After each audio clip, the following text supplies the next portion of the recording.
Have you ever wondered how a club can go from the pinnacle of success to the depths of despair in such a short span of time?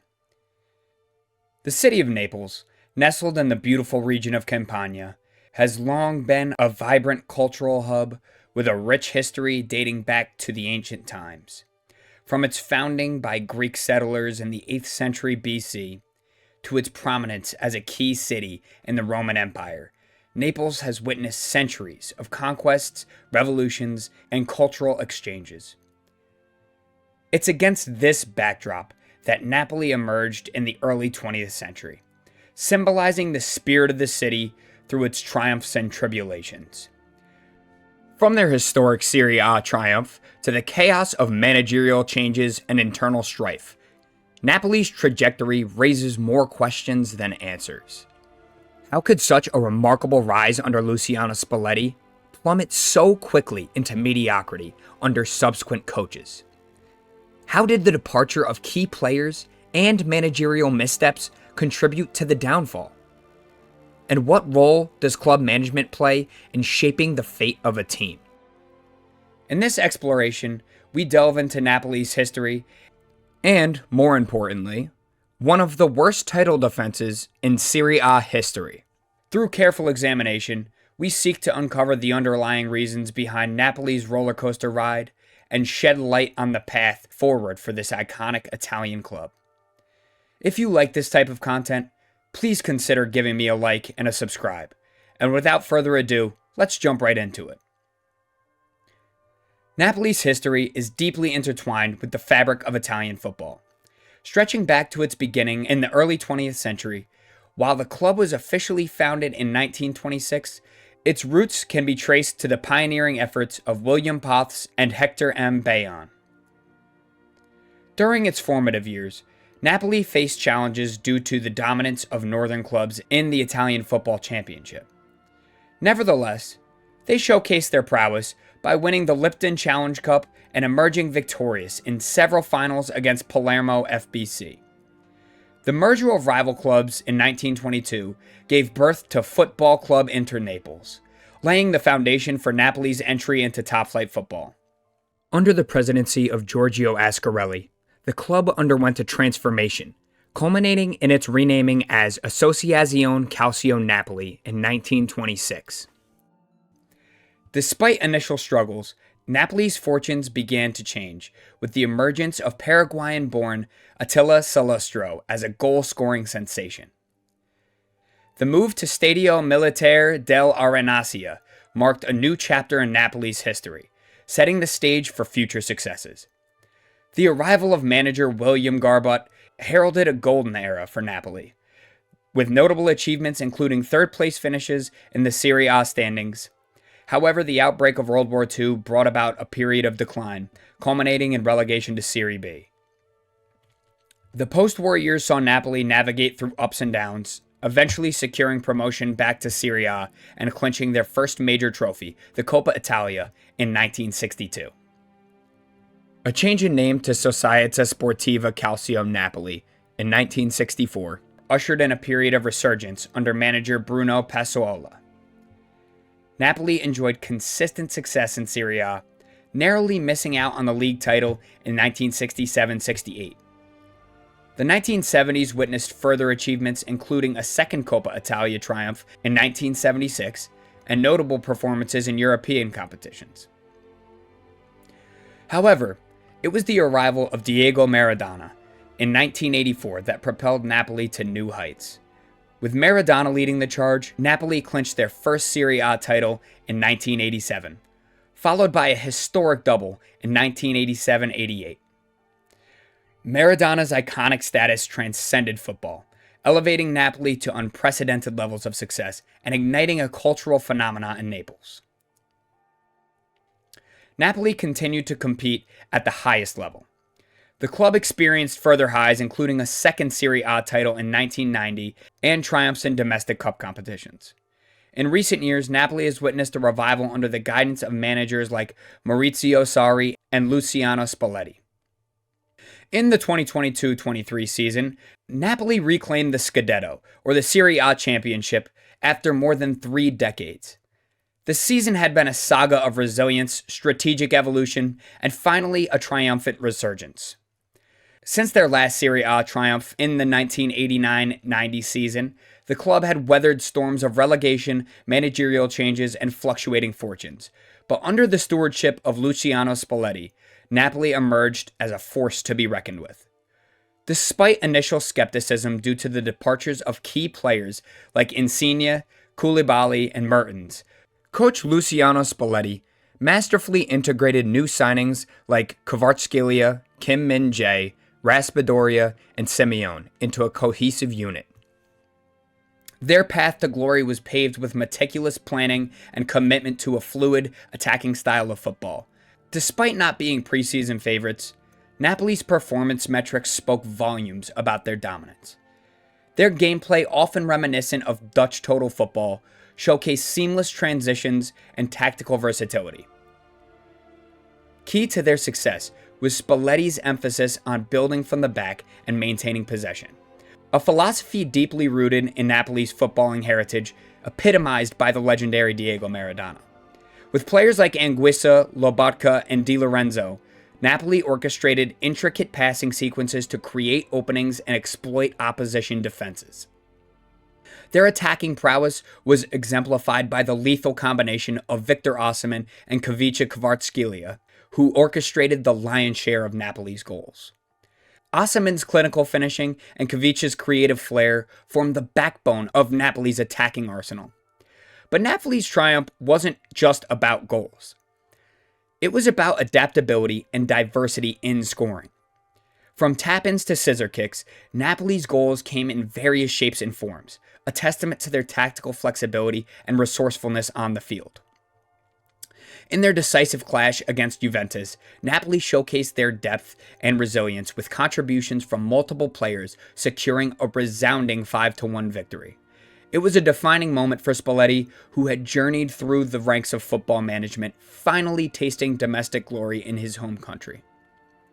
Overall, Napoli's title-winning campaign was characterized by Spalletti's innovative tactics, Osimhen's stellar performances, and a collective team effort that saw them overcome challenges and secure a historic victory.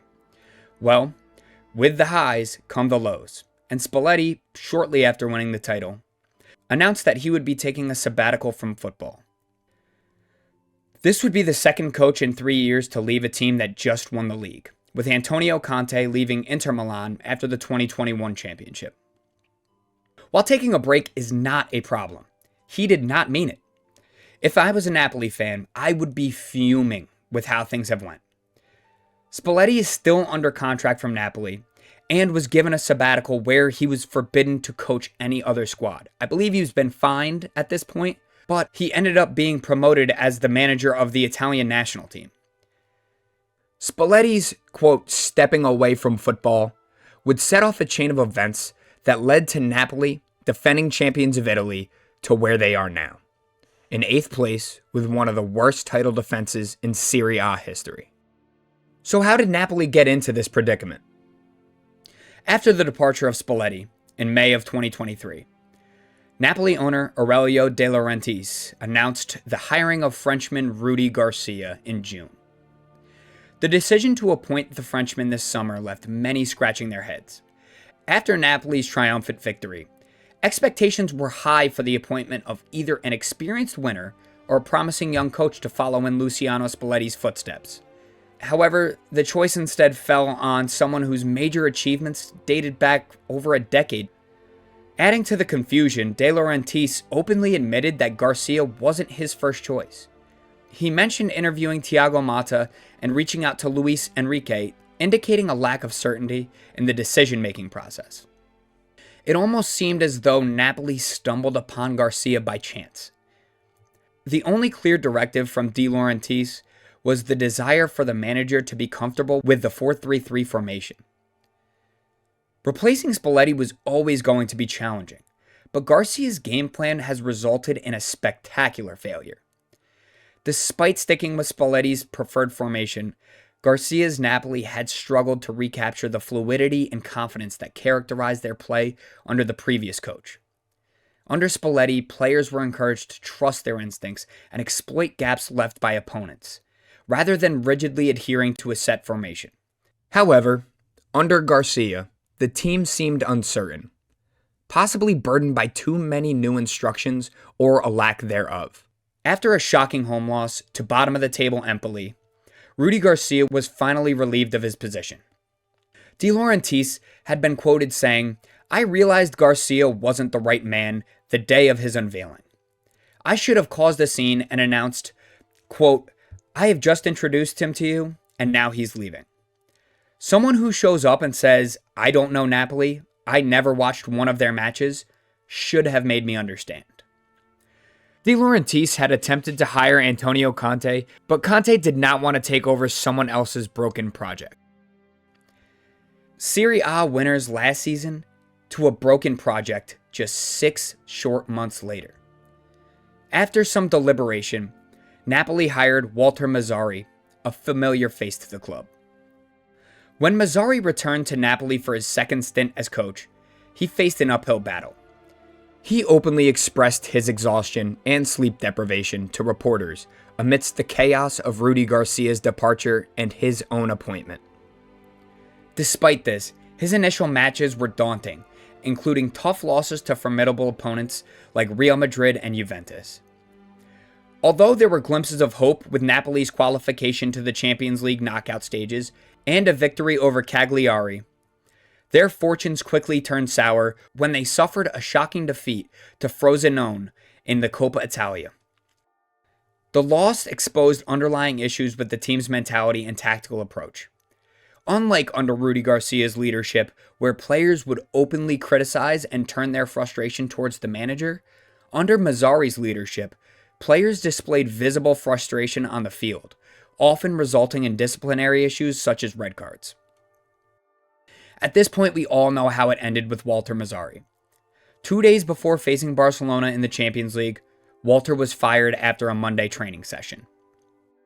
After the firing of Walter Mazzarri, he was replaced by Slovakia manager Francesco Calzona, who is currently the third active manager of the season. This is the first time in Serie A history that a team who won the league the previous year fired 2 coaches the next season. The start to Calzona's managerial career in Naples has gone well considering the circumstances surrounding his hire. 2 days after he was hired, he faced Barcelona in the Champions League and drew them 1-1. After 6 matches in the Serie A, he just lost his first one against Atalanta this past Saturday. During that span, Napoli crushed Sassuolo 6-1, beat Juventus 2-1, and drew league-leading Inter Milan.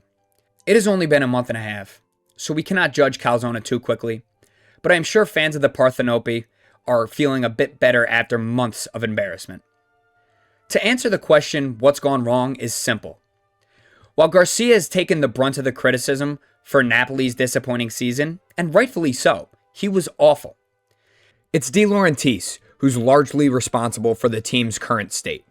With the departure of sporting director Cristiano Giuntoli to Juventus, De Laurentiis has faced backlash for failing to adequately replace him.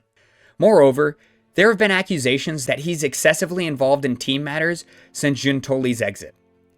Former Napoli sporting director Pier Paolo Marino, who played a significant role in the club's history, captured the essence of the issue by stating, quote, "The owner of the clinic can't also be the surgeon."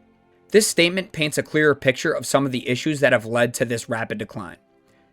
The impact of De Laurentiis' decisions is evident, not just in the sporting arena, but also in the key departures of staff members like the athletic coach and marketing manager. Alongside the best Serie A defender last season, Kim Min-jae. While Spalletti leaving cannot be placed on De Laurentiis, hiring Garcia as his replacement is on him. These changes paint a clearer picture of Napoli's struggles on the pitch, highlighting De Laurentiis' role in the club's decline. After such an incredible season last year to such a letdown this year, what can Napoli do to come back from what seems to be rock bottom? I'm not sure that Francesco Calzona is the answer. He has shown some promise, but that could just be the players being invigorated by a new face. As I said earlier, he has been thrown into a bad situation, so it is way too early to judge his performance. I think De Laurentiis having as much control as he has over the club is also a hindrance to any prospective managers. While I think a capable manager is going to be hugely important to the club's future success, I think more importantly, De Laurentiis is going to need to take a back seat and realize certain things in the club he should not directly be overseeing. Without a doubt, Napoli need a complete fill-in for the sporting director position. While Napoli still have loads of young talent, there are holes that need to be filled. Napoli have lost a ton of strength defensively this year, and the numbers reflect that. They have tried to shoehorn Nathan into the defense to fulfill the hole left by Kim Min-jae, and he's not ready to be the replacement for him that Napoli would have hoped. The team on the field is close to the same as it was when Napoli hoisted the trophy last year. I think everything going on behind the scenes really affected the play on the field. Napoli also are getting a bit unlucky. If we look at their expected goals per 90 minutes of play, they lead the league with 1.87 goals per 90. That's right, they lead the league. The actual goals per game Napoli score is 1.47 goals per 90, nearly half a goal less than expected. They clearly have the talent, and with the right leadership, this team can revert to the force they were in 2023. The triumphant return to Serie A glory under Luciano Spalletti was a momentous occasion, marking the end of a 30-year drought and igniting hope among fans. Yet, the abrupt departure of Spalletti and the subsequent managerial carousel left the club reeling, plunging from the summit of Italian football to the depths of mid-table mediocrity. While managerial decisions and player departures undoubtedly played a role in Napoli's decline, it's the underlying issues within the club's management that cast a shadow over its future. The departure of key staff members and the excessive involvement of club owner Aurelio De Laurentiis have contributed to a sense of instability and unrest within the organization. However, amidst the turmoil, there are signs of hope. The appointment of Francesco Calzona as manager has injected a sense of optimism, and early results suggest a potential resurgence on the horizon. With a reset in leadership and a focus on nurturing the talent at their disposal, Napoli has the potential to reclaim their status as a powerhouse in Italian football. With the right guidance and a united front, Napoli can overcome their current challenges and once again reign supreme in Serie A.